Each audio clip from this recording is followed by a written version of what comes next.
Well, we're here today talking with Jeff Berwick, who is a Canadian entrepreneur, economics, finance, and investment writer, and more importantly, he's a libertarian.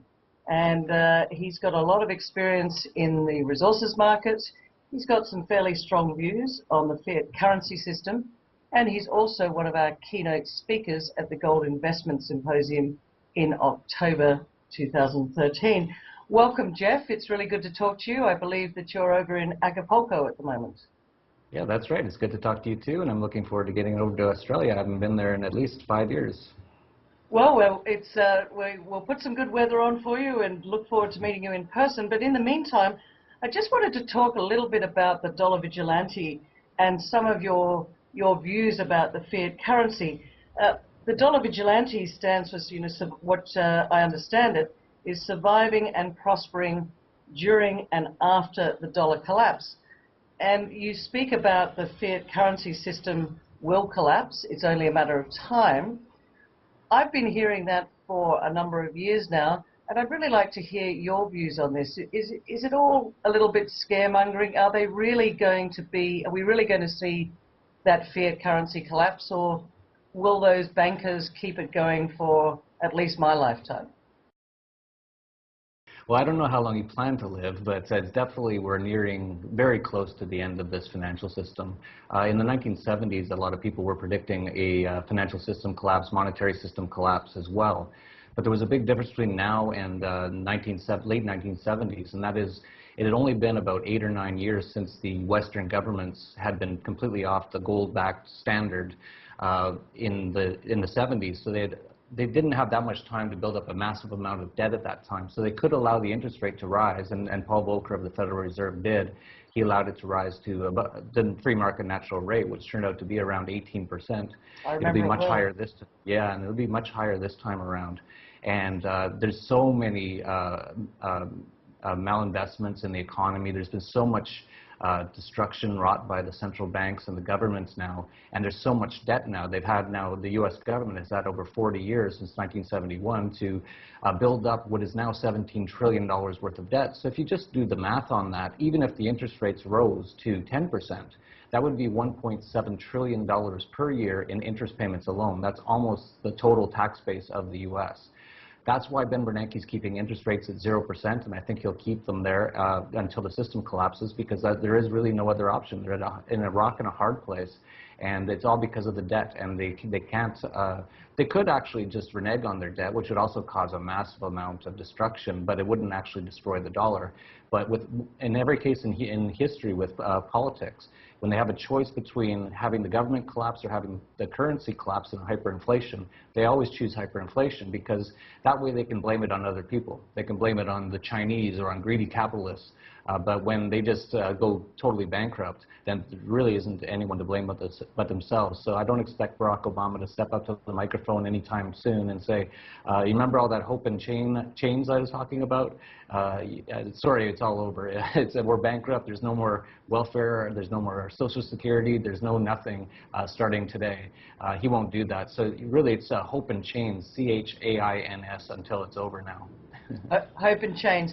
Well, as you said, the U.S. government is printing money. The printing presses are running hot at the moment. Aren't they just going to keep printing the money, increasing the amount of debt, and keeping the interest rates at zero to stop the dollar collapsing? I mean, there's a lot of vested interest in keeping the dollar alive. Well, they really have no options at this point. Like I said, if interest rates rise, if they allow interest rates to rise, then very quickly the U.S. government will go insolvent. So they are just printing money, and they will have to continue printing more and more. And just this week, actually, the Federal Reserve has more than $2 trillion worth of U.S. government debt. So they've bought up $2 trillion worth of treasuries just by a press of a button printing money. That's almost as much as China and Japan combined, which are the next two biggest holders of U.S. Treasury debt. So we're seeing a situation here where the central bank is basically buying up all the debt of the government at this point, and that's very close to the end. Well, let's move on to what we're going to be talking about in October, which is more specifically gold. And we touched on gold in the system back in 1971 and the fiat currency coming in. Why did the gold the price of gold collapse so hard and so fast only a couple of months ago? And what is your take on where we're going to be seeing it going as we get further down the track? I was surprised how far it fell. We had actually been predicting a pullback. We were expecting something around 1,400. Went below 1,200 at some point, but we actually did say that could be as far as it goes. And that was mostly based on sentiment. People were really believing, and they still sort of believe, but they're losing faith every month now, that the economy is recovering. They believed in green shoots. They believed in recovery. And many people went out of the gold trade, which they actually looked at as a safe haven, and went back into the stock market. You're seeing the Dow now over 15,000, but that's very quickly receding. And I'm really expecting quite a rally in gold for the rest of this year, and especially gold stocks. Well, let's talk about those gold stocks. They've really, if you compare the physical gold versus gold stocks, those gold stocks have been smashed and bashed and beaten down. Do you see that as those stocks, first of all, being able to survive being beaten down so hard, and will there be a rally? Because there seems to me that there's a real disconnect. Yeah, I definitely was surprised how bad they got smashed. And you're asking how many of them will still be around. There's definitely going to be a lot that won't be. This has been a big purge. This has been just a tremendous crash in the gold stock, especially the juniors. Even the majors, though, have been very hurt. There is talk of some of them even going under. But this is sort of a healthy process, because there actually was quite a few gold companies that probably shouldn't have been around in the first place. But the ones that are really quite that are really a good investment, they'll still be around, and I really expect them to rise quite dramatically, and they already are. They've just started in the last few weeks, and I think that we've finally seen the bottom. You really couldn't get much lower than that, and it was really shocking to see exactly how low it got. But I think we're going to see a tremendous rally now for the next few years in those stocks. But market sentiment is still not back yet, is it? I mean, there's still a lot of worry out there. And people are saying, well, you know, I think I'll just go, especially down here in Australia. You know, our banks are just awash with money, and people just sort of looking for a dividend. So especially in the junior end of the market, they see it as risky. They see the stocks being smashed. They're just not back yet. What do you think it will take for, I guess, more confidence to come back into the market? Is it going to be a gold price rally? And do you see that anytime soon? Well, I think it's totally true. The sentiment's been terrible, and I think that's what really marks the bottom here. It's very hard to talk to anyone about buying gold stocks right now, so you can really tell that we're very close to a bottom when almost no one wants to talk to you about gold or gold stocks. And I think that's very good if you're buying right now. And as far as what really gets the public back involved, it would probably be the price rising dramatically of both gold and gold stocks. And as usual, the public will get in too late again, and then they'll take it to a peak that should have went way higher than it should have, and then they'll all collapse out of it again at some point. You know, the public's always the last to really catch on to these things, but I consider it a very good sign that no one wants to talk about gold stocks right now. So it's a cycle. It'll go back up again, and then it'll come back down again. Well, that's the tricky part, because I actually think the U.S. dollar is going to collapse in the next 5 years. So what we could see is gold just rising until it hits literally $1 trillion. But at that point, a Big Mac will cost $1 billion. So it's very, very tricky about when you get in and when you get out of this market. I think getting in, that's the easy part. It's any time around now is pretty safe. And I think getting out is the tricky part. I don't know if we're going to go through another cycle before the final collapse of the fiat currency system or not. And if you get caught still holding gold, and then the market turns against you in another downturn, you can get hurt. But if you go actually and you sell out of gold and you go into dollars, and the dollars go into a complete collapse, then you've really gained nothing. So it's a very tricky time. This is the most dangerous time in human history for capital, in my opinion. In human history, so you don't believe that what I call the perfect storm has never happened before? Not like this. We've never had a global fiat currency system. There's no currency on Earth right now backed by anything. That all started in 1971. And the U.S. dollar is a major currency around the world. Many people hold things like treasuries. I think all paper is going to turn to ashes in the next few years. So that's why I think there's going to be a massive amount of capital destruction, and many people are going to get hurt. And that's why it's very important to hold hard assets. Anything that Ben Bernanke can't counterfeit is a decent investment at this point in time. time. Jeff, you know, you hold some fairly radical views, and I guess most people are relatively conservative. Do you get comments about the fact that this, you know, this will never happen, and this is so way out of left field? I mean, how do you counter people coming back to you and saying it will never happen? The U.S. dollar is too strong. It's the reserve currency. How do you counteract those comments? Well, I think you just have to look back through history. Every fiat currency in history has collapsed at some point. Many countries, like Argentina, it collapses every 10 years. The only reason the U.S. dollar has lasted this long is mostly because it was the most productive place on earth. A massive amount of productivity in that country and a massive amount of world trade, and therefore dollars were going all over the place. But that's very quickly changing. The amount of economic activity in the U.S. is going to continue to go down due to all the debt, government regulations, taxation, and you're seeing now, even in places like Latin America, where I am, in South America, they've started to just not even listen to the U.S. government anymore.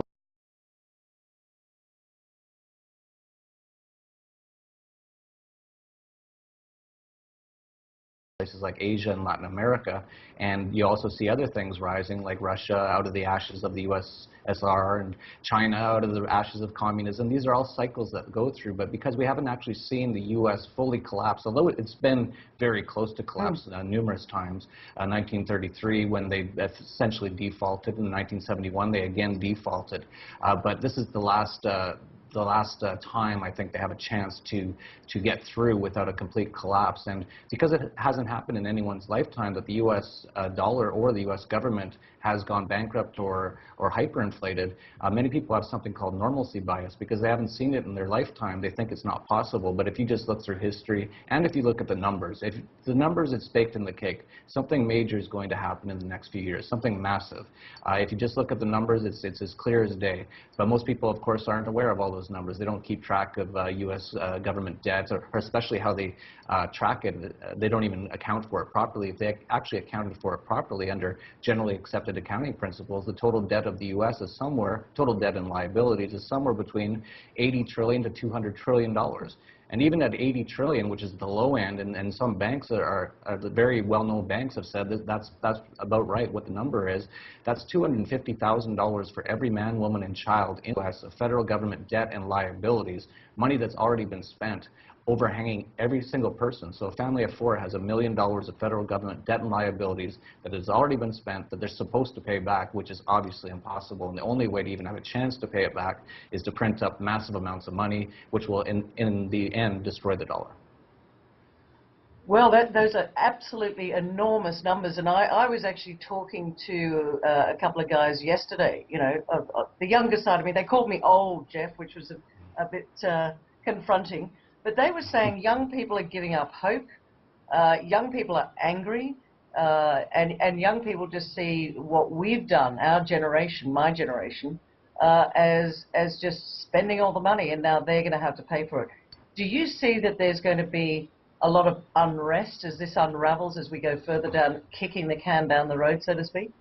Oh, absolutely. Especially in the U.S., it's if you haven't been there lately, it's just getting worse by the month.